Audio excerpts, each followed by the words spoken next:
નમસ્કાર વિદ્યાર્થી મિત્રો, ધોરણ 10 ગણિતની અંદર પ્રકરણ નંબર 7 યામ ભૂમિતિ.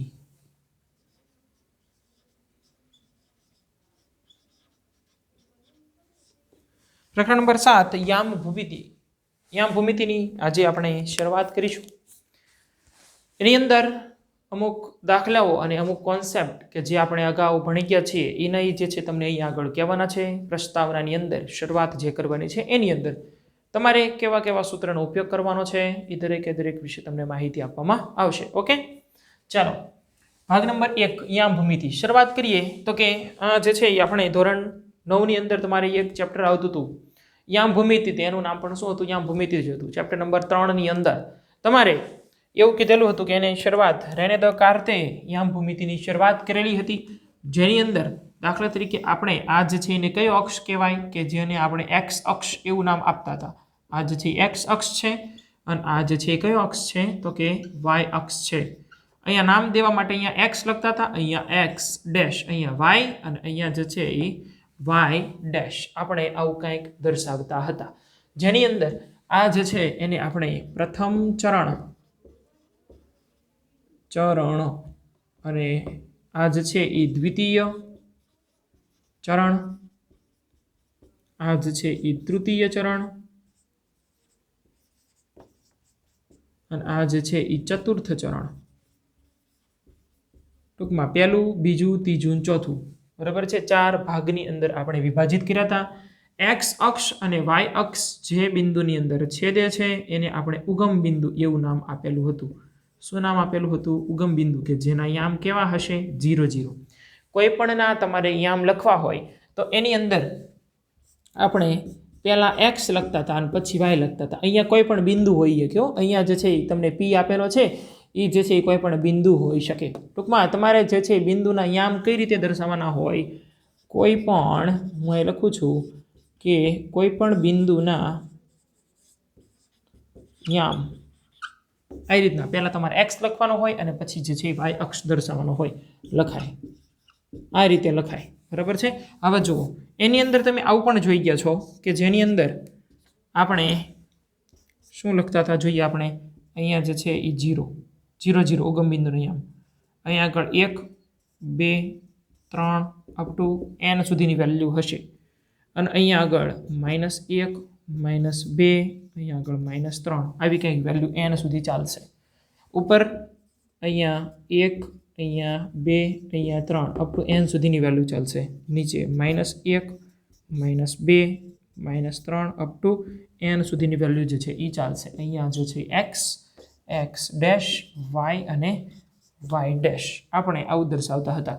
અહીંયા ઉગમ બિંદુના યામ કેવા હતા? 0 0. પછી હું તમને એમ કહું કે ભાઈ ચાલો મને આ બિંદુના યામ જણાવો. કોઈ એક બિંદુ અહીંયા મેં દર્શાવેલું છે એના યામ જણાવવાના છે, લખવાના છે. એના યામ કયા હશે? તો તમને એમ મેં કહી દીધું પહેલાં એક્સ લખાય ને પછી વાય લખાય. તો તમારે જોવાનું ક્યાં એક્સ અક્ષ પર ક્યાં છેદે છે? તો કે અહીંયા 2 આગળ. વાય અક્ષ ઉપર ક્યાં આવે છે? તો કે 2 આગળ. એનો મતલબ કે પહેલાં એક્સ અને પછી વાય બંનેના યામ, આ બિંદુના યામ કયા થશે? 2 અને 2. એટલું રેડી પહેલાં કે જે તમે અગાઉ જોઈ ગયા છો એનું મેં તમને અહીંયા આગળ કીધેલું છે. દાખલા તરીકે હું એમ દર્શાવું કે અહીંયા કોઈ એક બિંદુ આવેલું છે, આના યામ તમારે લખવા છે. તો શું આવશે? આ બિંદુના યામ અહીંયા આ રીતના દર્શાવતા આપણે. તો પહેલાં શું જોવાનું? એક્સ અક્ષ ઉપર ક્યાં આવે છે અને અહીંયા વાય અક્ષ ઉપર ક્યાં આવે છે? આ બિંદુના યામ એક્સ અક્ષ ઉપર -2 આગળ આવે છે અને વાય અક્ષ ઉપર ક્યાં આવે છે? -3 આગળ. આવી રીતના આપણે દર્શાવતા હતા. ઓકે, ચલો હવે દાખલા તરીકે અહીંયા કોઈ એક બિંદુ આવેલું છે અહીંયા આગળ. તો એના યામ લખવા હોય તો એક્સ અક્ષ અને વાય અક્ષ ઉપર ક્યાં આવે છે જોઈ જોવાનું. એક્સ અક્ષ એટલે અહીંયા એક્સ અક્ષ છે તો એની ઉપર ક્યાં આવે? -2 આગળ. એટલે આના યામ કયા થાય? -2 અને વાય અક્ષ ઉપર ક્યાં આવે છે? 1 આગળ. એનો મતલબ કે આપણે આના યામ પહેલા ચરણની અંદર રહેલા બિંદુના યામ તમને પ્લસની અંદર મળે, કારણ કે બંને ધન મળશે. અહીંયા બંને ધન હોય તો પહેલું ચરણ, અહીંયા માઇનસ પ્લસ હોય, અહીંયા માઇનસ હોય અને અહીંયા પ્લસ હોય તો આ બીજું ચરણ દર્શાવે. પ્લસ પ્લસ પહેલું ચરણ, માઇનસ પ્લસ બીજું ચરણ. અહીંયા જે હશે માઇનસ માઇનસ બંને વેલ્યુ જુઓ માઇનસ માઇનસમાં છે, તો એ કયું ચરણ દર્શાવે? ત્રીજું ચરણ. અને અહીંયા આગળ દાખલા તરીકે તમારે દર્શાવવું હોય, અહીંયા આગળ કોઈ એક બિંદુ છે અને એના આમ દર્શાવવા હોય તો એક્સ અક્ષ ઉપર ક્યાં આવે? તો કે 3 આગળ. વાય અક્ષ ઉપર ક્યાં આવે છે? -2 આગળ. એનો મતલબ કે આના આમ કેવા હશે? પ્લસ અને માઇનસની અંદર તમને મળે. પહેલાં જે વેલ્યુ લખેલી હશે એ પ્લસ હશે, બીજી જે વેલ્યુ લખેલી હશે એ માઇનસ હશે. ઓકે, આટલું જે છે એ આપણે અગાઉ ભણી ગયા છીએ. હવે આની અંદર તમારે નવું શું ભણવાનું છે? તો કે આની અંદર આ જે છે એ આપણે શું દર્શાવેલું છે? એક્સ અક્ષ અને વાય અક્ષ. અહીંયા દાખલા તરીકે મેં 1, અહીંયા લખ્યું 2, અહીંયા આપણે લખીએ 1, અહીંયા આગળ 2 લખીએ, -1 -2. અહીંયા જે છે એ આપણે દર્શાવીએ -1 -2. હવે હું એમ કહું ભાઈ કે અહીંયા કોઈ એક બિંદુ આવેલું છે, આવડું આ બિંદુ, અને એ બિંદુથી તે અહીંયા દાખલા તરીકે અહીંયા કોઈ એક બિંદુ આવેલું છે, આ બિંદુ. એ બંને બિંદુ વચ્ચેનું અંતર કેટલું હશે? તમારે જે નવું શીખવાનું છે ને આ શીખવાનું છે કે તમારે અહીંયા જે કંઈ બિંદુ આના યામ કયા થાય? તો કે આના યામ કેટલા થશે? એક્સ અક્ષ ઉપર ક્યાં આવે, વાય અક્ષ ઉપર ક્યાં આવે જોઈ લો, 2 અને -2. આના યામ કયા થાય? તો કે 1 એક્સ અક્ષ ઉપર કેટલા છે? -1, અને વાય અક્ષ ઉપર તો કે 1 છે, 1 અને 1. બરાબર છે? -1 અને 1, -1 અને 1. ટૂંકમાં અહીંયા કંઈક નામ દઈ દઉં છું A, અને અહીંયા આપણે આ નામ દઈ દીધું B. આ બંને બિંદુઓ વચ્ચેનું અંતર કેટલું હશે એ તમારે શીખવાનું છે. એટલે પહેલું સ્ટેપ કયું તમારું? આ ચેપ્ટરની અંદર તમારે અંતર સૂત્ર કોને કહેવાય એ સમજવાનું છે. શું સમજવાનું છે? અંતર સૂત્ર એટલે શું? અંતર સૂત્ર એટલે કયું? તો કે જે બિંદુના યામ તમારી પાસે છે એ યામ વચ્ચેનું અંતર, એ બંને બિંદુ વચ્ચેનું અંતર, A અને B બિંદુ છે યામ ભૂમિતિની અંદર, તો એ બંને બિંદુઓ વચ્ચેનું અંતર કેટલું હશે એને અંતર સૂત્ર તરીકે ઓળખવામાં આવે છે. ઓકે, ચાલો હવે આપણે એ સૂત્ર કઈ રીતના બને છે એના વિશેની માહિતી મેળવીએ અને સૂત્ર જે છે આપણે જોઈએ. દાખલા તરીકે અહીંયા જે કંઈ મેં યામ દર્શાવેલા છે, કોઈ એક બિંદુ અહીંયા છે, દાખલા તરીકે નામ દઈ દઉં છું A, અને એના યામ કહી દઈએ આપણે x1 y1. અને અહીંયા આગળ કોઈ એક બિંદુ આવેલું છે, અહીંયા આગળ છે, એને નામ દઈ દઉં છું B, એના યામ કયા છે? x2 y2. આ બંને બિંદુ વચ્ચેનું અંતર તમારે મેળવવું છે. તો એ બંને બિંદુ વચ્ચેનું અંતર મેળવવા માટેનું સૂત્ર હું અહીંયા લખું છું AB બરાબર વર્ગમૂળની અંદર x1 - x2 નો વર્ગ વત્તા y1 - y2 નો વર્ગ. આ અંતર સૂત્ર છે. સૂત્ર કયું આવશે? x1 - x2 નો વર્ગ વત્તા y1 - y2 નો વર્ગ. ઓકે, હવે જુઓ અહીંયા વર્ગ છે, અહીંયા જે તમને આપેલું છે આખું શું છે? વર્ગમૂળ છે. તો વર્ગમૂળ આ બાજુ આવી જાય તો વર્ગ થઈ જાય. એનો મતલબ કે અહીંયા તમે આ રીતના પણ યાદ રાખી શકો કે AB નો વર્ગ બરાબર, તો વર્ગમૂળ કાઢી નાખવાનું, x1 - x2 નો વર્ગ વત્તા y1 - y2 નો વર્ગ. હવે અહીંયાથી તમારે થોડીક તમારી બુદ્ધિ જે છે એનો ઉપયોગ કરવાનો છે. બંને તમે વાપરી શકો. AB બરાબર વર્ગમૂળની અંદર x1 - x2 નો વર્ગ વત્તા y1 - y2 નો વર્ગ. એ રીતના લખો તોય ચાલે. વર્ગમૂળ છે એને આ બાજુ આવી ગયો તો AB નો વર્ગ બરાબર કૌંસની અંદર x1 - x2 નો વર્ગ વત્તા y1 - y2 નો વર્ગ. આ રીતના યાદ રાખો તોય ચાલે. એ સિવાય હજી એક રીત છે. એ રીત તમને તમારી બુદ્ધિમત્તા પ્રમાણે તમને ખબર પડે. હવે જુઓ અહીંયા જે કંઈ વેલ્યુ આવે x1 - x2 ની જે કંઈ વેલ્યુ આવે એ પ્લસમાં આવે કે માઇનસમાં આવે. અહીંયા વર્ગ કરો, જ્યારે કોઈ પણ તમે પ્લસનો વર્ગ કરો તો એ પ્લસ જ આવે, માઇનસનો વર્ગ કરો તો એ પ્લસ જ આવશે. એનો મતલબ કે અહીંયા તમે સ્થાનમાં ફેરફાર કરેલા હોય ને તો એ જવાબમાં કાંઈ ફેર પડે નહીં. એનો મતલબ કે તમને આવું કંઈક મળે કે AB નો વર્ગ બરાબર, આપણે પહેલા AB બરાબર લખીએ. ચલો AB બરાબર વર્ગમૂળની અંદર સ્થાનમાં ફેરફાર કરું છું, કાંઈ ફેર પડશે નહીં. કારણ શું એનું? અહીંયા વર્ગ થઈ જાય છે, વર્ગ થઈ જાય. માઇનસનો વર્ગ કરો તો એ પ્લસ જ થાય, પ્લસનો વર્ગ કરો તો એ પ્લસ જ થાય. એટલા માટે કાંઈ ફેર પડે નહીં. x2 - x1 નો વર્ગ, અહીંયા શું? x2 - x1 નો વર્ગ વત્તા y2 - y1 નો વર્ગ. આ રીતના તમે યાદ રાખો તોય ચાલે. અથવા તો AB નો વર્ગ બરાબર, અહીંયા જો વર્ગમૂળ કાઢી નાખ્યું છે, વર્ગમૂળ આ બાજુ વહી જાય તો શું થઈ જશે? વર્ગ થઈ ગયો, એટલે અહીં વર્ગ લખો. અહીંયા શું લખશું આપણે? x2 - x1 નો વર્ગ વત્તા y2 - y1 નો વર્ગ. અહીં તમે x1 - x2 લખો, x2 - x1 લખો, કાંઈ નહીં ફેર પડે, કારણ કે વર્ગ છે એટલા માટે. તમારે આ સૂત્ર જે છે એ યાદ રાખવાના છે. તમારે એક જ કોમન સૂત્ર યાદ રાખવાનું. કયું? આ પહેલું યાદ રાખજો. બરાબર છે? અને અહીંયા વર્ગમૂળને દૂર કરી નાખીએ તો અહીંયા શું થઈ જાય? વર્ગ થઈ જાય. બંને સૂત્ર યાદ રાખવાની જરૂર છે નહીં. કયું સૂત્ર તમે યાદ રાખશો? x1 - x2 નો વર્ગ વત્તા y1 - y2 નો વર્ગ. અહીંયા જો વર્ગમૂળ દર્શાવો તો અહીંયા તમારે નહીં દર્શાવવાનો વર્ગ, અને અહીંયા વર્ગ દર્શાવો તો અહીંયા વર્ગમૂળ દર્શાવવાની જરૂર નથી. એટલે બંનેમાંથી તમે કોઈ પણ એક સૂત્ર જે છે આ બંનેમાંથી એક યાદ રાખજો. વર્ગ બરાબર લખો તો વર્ગમૂળ નહીં લખવાનું. આ જે છે એ એક તમારે ધ્યાન રાખવાનું છે. એટલે આ પહેલું સ્ટેપ તમને કીધું કે આ ચેપ્ટરની શરૂઆત કરીએ તો તમને આ જે છે અંતર સૂત્ર આવડવું જોઈએ. ઓકે, આ જે છે શેના માટેનું સૂત્ર છે? અંતર મેળવવા માટેનું સૂત્ર છે. કોની વચ્ચેનું? જે તમારી પાસે બિંદુઓ છે યામ ભૂમિતિની અંદર જે તમારી પાસે યામ આપેલા હોય યામ વચ્ચેના અંતર મેળવવા માટેનું સૂત્ર કે જેને આપણે અંતર સૂત્ર તરીકે ઓળખીએ છીએ. એક આ યાદ રાખજો. બીજું સૂત્ર અનુવાદ છે. ટ્વિસ્ટ કરીને ફેરફાર કરીને તમને બીજા સ્વરૂપમાં આપેલું છે. જેમ કે દાખલા તરીકે અહીંયા કોઈ બિંદુ જે છે અહીંયા કોઈ એક બિંદુ આપેલું છે, નામ દઈ દઉં છું A, અને અહીંયા જે બિંદુ છે એ B છે. આના યામ કેવા હશે પહેલાં કહી દો જોઈએ મને. આને હું નામ દઈ દઉં છું x1 y1, આને નામ દઈ દઉં છું હું x2 y2. પણ આના યામ હંમેશા કેવા હોય? આના યામ જે છે એ કેવા હશે? તો કે 0 0 હોય, કારણ કે ઉગમ બિંદુ છે અને ઉગમ બિંદુના યામ હંમેશા કેવા હશે? 0 0 હશે. બરાબર છે? ચલો, તો આના માટેનું સૂત્ર મારે મેળવવું હોય, કોઈ પણ બિંદુથી ઉગમ બિંદુ સુધીનું અંતર તમારે મેળવવું હોય તો શું આવશે? એટલે હું અહીંયા લખું છું. હવે જો આના માટે ડિટેલમાં લખવું હોય તો આપણે કોમન સૂત્ર લખીએ કે કોઈ પણ બે બિંદુઓના યામ આપેલા હોય ત્યારે તેમની વચ્ચેનું અંતર મેળવવાનું સૂત્ર. આ કોમન સૂત્ર છે. આ એક સૂત્ર કોમન, આ બંનેમાંથી કોઈ પણ તમે યાદ રાખી શકો. અહીંયા અલગ અલગ સ્વરૂપ આપે છે, બીજું કંઈ કરતા નથી. ઓકે, ચલો હવે અહીંયા જે છે હું લખું છું કોઈ પણ બિંદુથી. અહીંયા દાખલા તરીકે મેં સમજવા માટે અહીંયા બિંદુ દર્શાવ્યું. તમને એમ લાગે કે અહીંયા દર્શાવો તો અહીંયા દર્શાવો, અહીંયા દર્શાવો તો અહીંયા દર્શાવો. કોઈ પણ ચરણની અંદર તમે દર્શાવી શકો છો. ઓકે, પહેલું ચરણ, બીજું, ત્રીજું, ચોથું, ગમે ચરણની અંદર તમે દર્શાવી શકો. એટલે કોઈ પણ ચરણમાં રહેલા બિંદુ A થી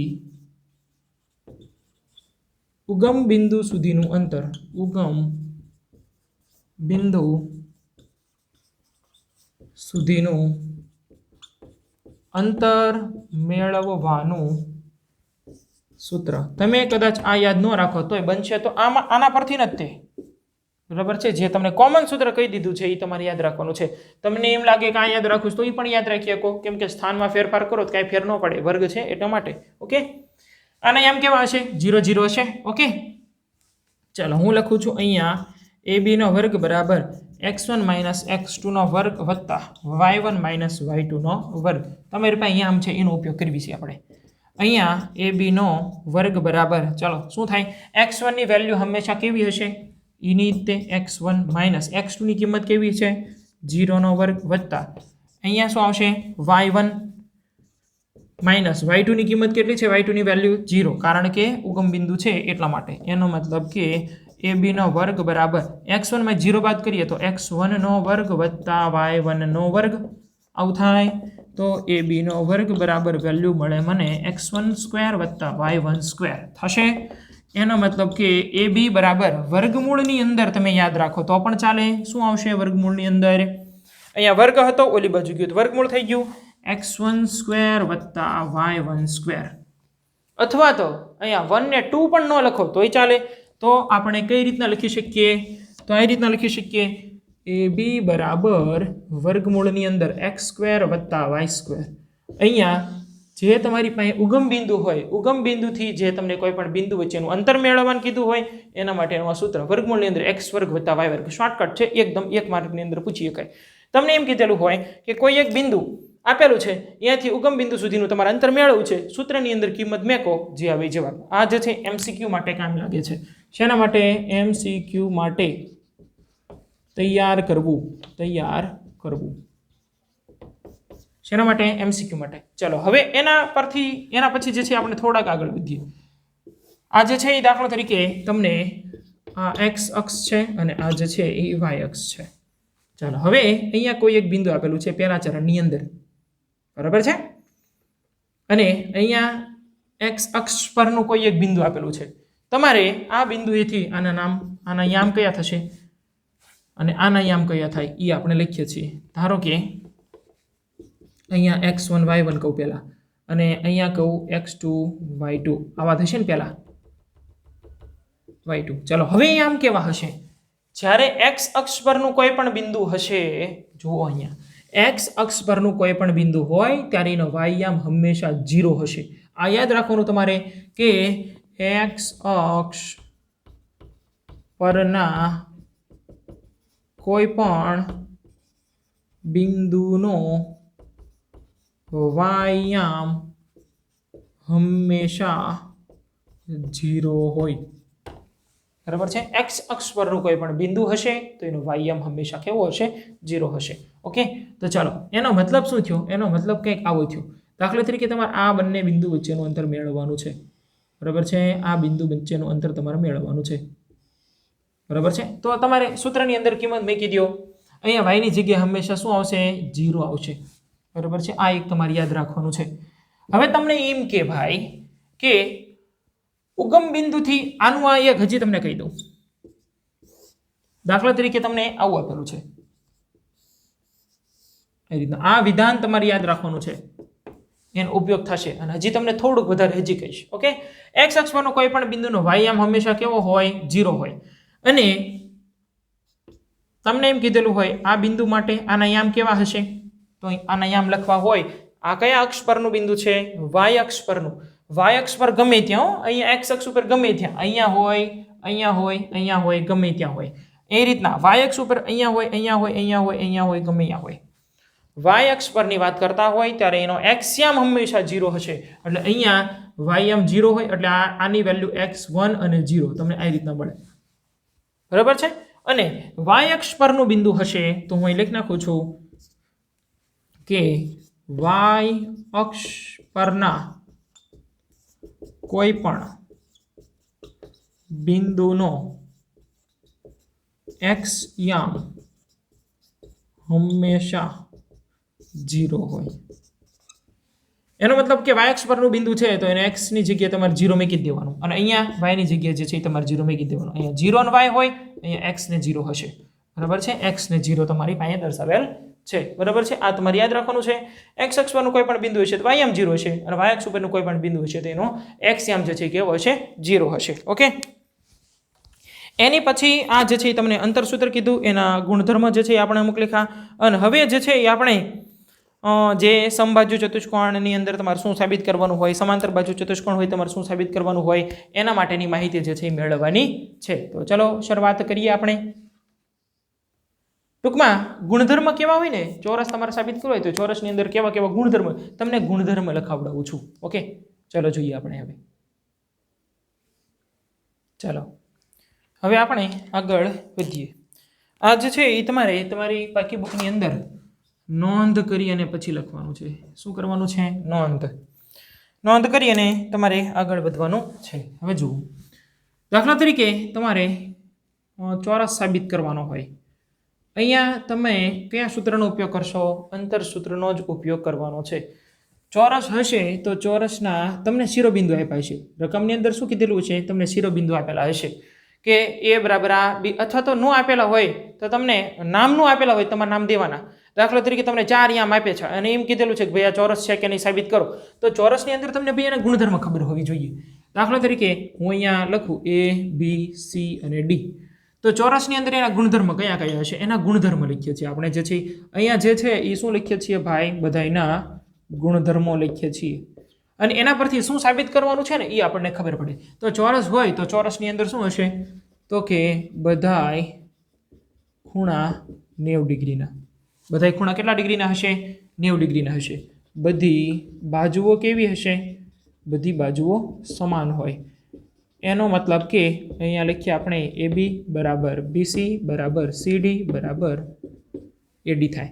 પછી વિકર્ણ કેવા હશે? તો કે વિકર્ણ સમાન હોય. એનો મતલબ આ બંને વિકર્ણનું માપ કેવું હશે? સમાન હશે. વિકર્ણ સમાન. અને આનો ઉપયોગ કઈ રીતના કરવાનો? દાખલાની અંદર આવશે. તમારે વિકર્ણ સમાન એનો મતલબ કે AC અને BD નું માપ કેવું હશે? સરખું હશે. ઓકે, અહીંયા વિકર્ણ પરસ્પર કાટખૂણે દુભાગે પણ એની જરૂર નથી એટલા માટે નથી લખતો. ચાલો તોય લખી નાખીએ આપણે. વિકર્ણો પરસ્પર કાટખૂણે દુભાગે. એક આની અંદર દુભાગે અને એક જે છે એ સમબાજુ ચતુષ્કોણની અંદર દુભાગે. એનો મતલબ અહીંયા ખૂણા બધા જે છે કેટલાના પડતા હોય 90 ના, અને બે સરખા ભાગ દુભાગે એનો મતલબ શું થાય? બે સરખા ભાગ કરે છે. ઓકે, આ જે છે ચોરસ માટેની વાત કરી. હવે લંબચોરસ માટેની વાત કરીએ. ચલો, લંબચોરસની અંદર તો કે સિમ્બોલ કેવો આવો હશે, નામ દઈ દઈએ છીએ ABCD. લંબચોરસની અંદર શું હશે તો કે બધાય ખૂણા 90 ડિગ્રીના, બધાય ખૂણા 90 ડિગ્રીના. સામ સામેની બાજુ સમાન હશે. શું હશે? સામ સામેની બાજુઓ સમાન હોય. અહીંયા જે છે આપણે લખેલું છે સામ સામેની બાજુ સમાન. એનો મતલબ કે આ બંને બાજુ જે છે એ કેવી હશે? સમાન. આ બંને બાજુ સમાન, આ બંને બાજુ સમાન. એનો મતલબ AB અને CD સમાન. અહીંયા લખીએ આપણે AB બરાબર CD તથા AD અને BC સમાન. અહીંયા શું આવશે? AD બરાબર BC. ઓકે, ચાલો આ લંબચોરસની વાત કરી. એની પછી જે છે એ આપણે સમાંતર બાજુ ચતુષ્કોણ જોઈએ. શું જોઈશું? સમાંતર બાજુ ચતુષ્કોણ. સમાંતર બાજુ ચતુષ્કોણની અંદર શું હશે તો કે સમાંતર બાજુ ચતુષ્કોણ એટલે આવો કંઈક હશે જેની અંદર સામ સામેની બંને બાજુઓની જોડ એકબીજાને સમાંતર હોય. સામ સામેની અહીંયા નામ દઈ દઈએ છીએ આપણે. એક આ બંને એકબીજાને સમાન હોય, સમાંતર હશે, જે આપણે ધોરણ 9 ની અંદર પણ ભણી ગયા છીએ. ABCD અહીંયા સાબિત કરવાનું છે એ તમને હમણાં કહું છું. બરાબર, સમાંતર બાજુ ચતુષ્કોણ હશે એનો મતલબ કે અહીંયા ડાયરેક્ટ લખું છું AB બરાબર CD, AB બરાબર CD અને AB સમાંતર. આ સમાંતરનો સિમ્બોલ છે. બે ઉભા લીટા કર્યા હોય એનો મતલબ શું છે? સમાંતર છે. AB સમાંતર CD એનો મતલબ કે AB અને CD એકબીજાને સમાનય થાય અને સમાંતરય થાય. બીજું કયું? AD અને BC લખો. ચલો, AD બરાબર BC અને AD સમાંતર BC આવું થાય. બીજું એ કે સમાંતર બાજુ ચતુષ્કોણ હશે એના વિકર્ણનું મધ્યબિંદુ સમાન હોય. વિકર્ણ કયા છે તો કે એક વિકર્ણ AC, એક વિકર્ણ જે છે એ શું છે તો કે BD. એનો મતલબ કે સમાંતર બાજુ ચતુષ્કોણમાં સબાચ એનો મતલબ સમાંતર બાજુ ચતુષ્કોણની અંદર વિકર્ણોનું મધ્યબિંદુ સમાન હોય. એનો મતલબ શું? વિકર્ણ કયા છે તો કે AC અને BD. AC નું મધ્યબિંદુ બરાબર BD નું મધ્યબિંદુ. વિકર્ણોનું મધ્યબિંદુ જે છે એ કેવું હશે? સરખું હશે. આ વિકર્ણોના મધ્યબિંદુની આપણે વાત કરી. સમાંતર બાજુ ચતુષ્કોણની વાત કરી. ચલો હવે સમાંતર બાજુ ચતુષ્કોણ જોઈએ ને, સમબાજુ ચતુષ્કોણની વાત કરીએ. સમબાજુ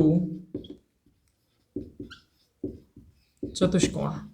સમબાજુ ચતુષ્કોણ આ પ્રકારનો હશે ABCD. બધી બાજુઓના માપ કેવા હશે? સમાન હશે. બધી બાજુઓના માપ સમાન હોય. એનો મતલબ કે AB બરાબર BC બરાબર CD બરાબર AD. હવે આના માટેનું એક તમારે સૂત્ર પણ યાદ રાખવાનું છે કે જ્યારે સમબાજુ ચતુષ્કોણ આપ્યો હોય, સમબાજુ ચતુષ્કોણનું ક્ષેત્રફળ બરાબર, આ તમારે યાદ રાખવાનું છે. આનો ઉપયોગ પણ થશે એટલા માટે કહું છું. 1/2 ગુણ્યા બે વિકર્ણોનો ગુણાકાર. આ સૂત્રનો ઉપયોગ થશે એટલા માટે. 1/2 ગુણ્યા બે વિકર્ણનો ગુણાકાર. બંને વિકર્ણના ગુણાકાર કેવો થશે તો કે AC, આ વિકર્ણ AC અને આ જે છે BD બંનેનો ગુણાકાર. એનો મતલબ કે અહીંયા શું આવે? AC ગુણ્યા BD. આ જે છે એનો ઉપયોગ થશે. ક્લિયર? અને સમબાજુ ચતુષ્કોણ એટલે એવો ચતુષ્કોણ છે જેની અંદર વિકર્ણો જે છે એ પરસ્પર કાટખૂણે દુભાગે છે. એટલે હું અહીંયા એ પણ લખી નાખું કે સમબાજુ ચતુષ્કોણમાં વિકર્ણો પરસ્પર કાટખૂણે દુભાગે. બરાબર છે? વિકર્ણો જે છે એ પરસ્પર કાટખૂણે દુભાગે. બરાબર છે? ચાલો હવે એની પછી જે છે ત્રિકોણ ઉપર જઈએ. ચાલો હવે પહેલા તો શરૂઆત કરીશું આપણે કાટકોણ ત્રિકોણથી. કાટકોણ ત્રિકોણ. કાટકોણ ત્રિકોણ એટલે કેવો ત્રિકોણ? તો કે આ રીતના હશે. અહીંયા નામ દઈ દઈએ આપણે એબીસી. એક ખૂણો કેટલાનો હશે? 90 નો હશે. તો કે માપ ખૂણો બી બરાબર 90 ડિગ્રી. જ્યારે તમારે આના તમારા ગુણધર્મ યાદ રાખો. ઉપયોગ કેમ કરવાનો હું તમને કહીશ. તમારે આ બધા ગુણધર્મ જે છે યાદ રાખવાના છે. ઓકે, ચલો કાટકોણ ત્રિકોણની અંદર પાયથાગોરસનો પ્રમેય તમે લાગુ પાડી શકો. પણ એ પાયથાગોરસના પ્રમેયની અંદર આવે છે શું? કર્ણનો વર્ગ બરાબર બાકીની બંને બાજુના વર્ગોનો સરવાળો. એનો મતલબ કે અહીંયા શું આવશે? એસી નો વર્ગ બરાબર એબી નો વર્ગ બાકીની બંને બાજુ એબી નો વર્ગ વત્તા એક એબી નો વર્ગ અને બીજી કઈ આવશે? બીસી નો વર્ગ. આ જે છે એ શું છે? તો કે કાટકોણ ત્રિકોણ માટે પાયથાગોરસનો પ્રમેય આવું કંઈક કહે છે આપણને. અને એના ક્ષેત્રફળનું સૂત્ર પણ તમારે યાદ રાખવાનું છે. કાટકોણ ત્રિકોણ માટે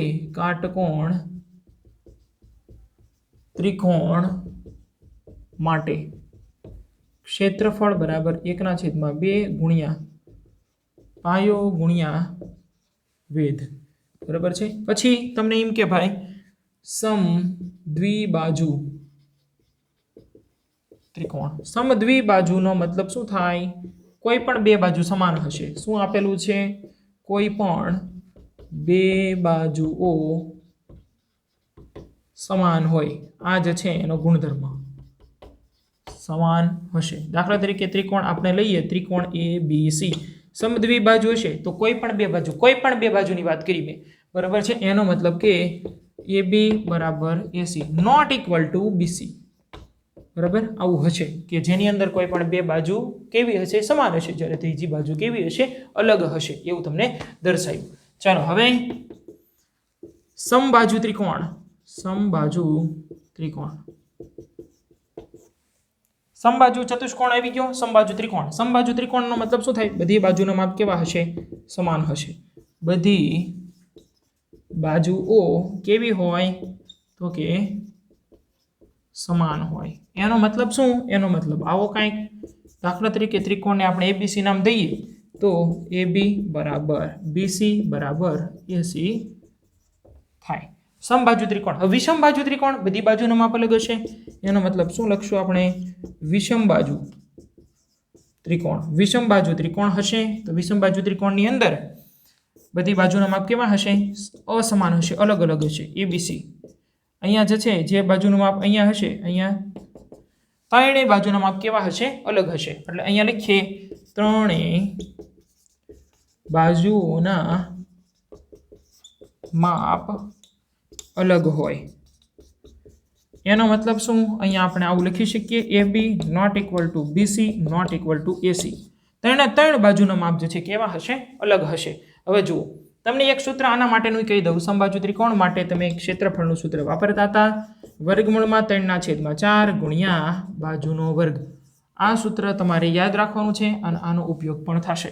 સમબાજુ ત્રિકોણ માટેનું ક્ષેત્રફળનું સૂત્ર વર્ગમૂળમાં 3/4 ગુણ્યા બાજુનો વર્ગ. આ જે છે એ તમે યાદ રાખજો. ક્લિયર? જે કંઈ આપણે વેલ્યુની જરૂર હતી, જે કંઈ માહિતી મેળવવાની હતી એ દરેક વિશે જે છે એ તમને માહિતી આપી. કાટકોણ ત્રિકોણ, સમબાજુ ત્રિકોણ, સમદ્વિભુજ ત્રિકોણ. જો સમદ્વિભુજ કે સમદ્વિબાજુ કે એ બંને કેવા છે? સમાન છે. બરાબર છે.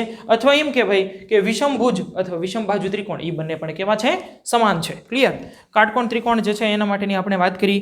અને હવે એક મુદ્દો જે છે એ તમને કહેવાનો છે કે સમરેખ બિંદુઓ કોને કહેવામાં આવે છે અને પછી જે છે એ આપણે આગળ જે છે એ દાખલાઓની શરૂઆત કરીશું. ક્લિયર? ચલો અહીંયા જે છે એ આપણે થોડીક જગ્યા બનાવેલી છે અને આની અંદર આપણે લખીએ સમરેખ બિંદુઓ છે કે નહીં એવું આપણે સાબિત કરવું. સમરેખ છે કે નહીં. સમરેખનો મતલબ કે એક રેખાની અંદર આવેલા છે કે નહીં એવું તમારે સાબિત કરવું હોય. દાખલા તરીકે 3 બિંદુઓ છે A B C. આપણી રીતે સમજવા માટે નામ આપેલા છે.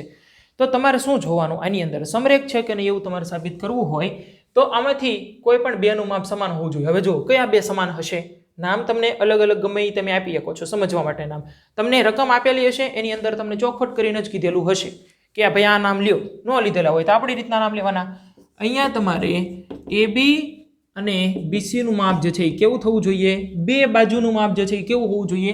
સમાન હોવું જોઈએ. બે માપ જે તમે મેળવો છો અંતરસૂત્રની મદદથી એ કેવા હોવા જોઈએ? સમાન. અને બેયનો સરવાળો કરો ને તો આખું માપ મળવું પડે. જો એવું થાય એટલે અહીંયા શું લખીએ કે આપણે AC બરાબર AB વત્તા BC. જો આવું થતું હોય, બરાબર છે, બેના માપ સમાન થતા હોય અને બેયને ભેગા કરીએ તો આખું મળતું હોય, જ્યારે આવું થાય તો તમે એવું કહી શકો એ જે છે એ 3 બિંદુઓ સમરેખ છે. તો જ એવું કહેવાય કે 3 બિંદુઓ A, B અને C એ સમરેખ છે. પછી જો ભાઈ થોડીક બુદ્ધિનો તમારો ઉપયોગ કરવાનો. મેં અહીંયા ABC નામ આપ્યું છે, એની જગ્યાએ કદાચ આમ હોય તો અહીંયા દાખલા તરીકે A, અહીંયા C અને અહીંયા B આમ આપ્યું હોય તો શું થવું પડે? બે માપ સમાન, એનો મતલબ કે AC બરાબર BC થવું પડે. અને AC વત્તા BC બેને તમે ભેગા કરો તો તમને શું મળવું પડે? AB મળવું પડે. જો આવું થતું હોય તો પણ તમે એને સમરેખ કહી જ શકો. એટલે બેના માપ સમાન, ટૂંકમાં બેના જે તે માપ મેળવો, બે બાજુના માપ એ સમાન હોવા પડે અને બેને ભેગા કરો ત્રીજી બાજુ તમને આખી મેળવી પડે, તો જ તે તમે કહી શકો એ જે 3 બિંદુ આપેલા છે એ સમરેખ છે. એનો મતલબ કે કોઈ એક રેખાની અંદર આવેલા છે કે નહીં. જો એવું હશે તો સમરેખ કહેવાય, અને જો એવું નહીં હોય તો આપણે એને સમરેખ કહી શકીશું નહીં. ઓકે. એટલે આ જે આપણે ભાગ નંબર 1 ની અંદર જેટલી કંઈ માહિતી મેળવેલી છે એ દરેકે દરેક માહિતીનો ઉપયોગ કરી અને દાખલાઓની શરૂઆત કરવાની છે. ઓકે. જેની અંદર તમારા સિલેબસની અંદર જે દાખલાઓ છે એ આપણે સ્વાધ્યાય 7.1ના 1 થી 7 દાખલાઓ છે, અને સ્વાધ્યાય 7.2 જે છે આખું તમારે એટલું ભણવાનું છે. સ્વાધ્યાય 7.3 જે છે એ તમારે COVID-19ના કારણે સરકારે સિલેબસમાંથી દૂર કરેલું છે. એટલે આપણે જે છે એ સ્વાધ્યાય 7.1ના દાખલા નંબર 1 થી શરૂઆત કરી અને દાખલા નંબર 7 સુધી અભ્યાસ કરવાનો છે. ઓકે. તો ચલો શરૂઆત કરીએ આપણે સ્વાધ્યાય 7.1ની અંદર દાખલા નંબર 1 થી. ઓકે. ચલો જોઈએ, આપણે મળીએ આગળના ભાગ નંબર 2 ની અંદર.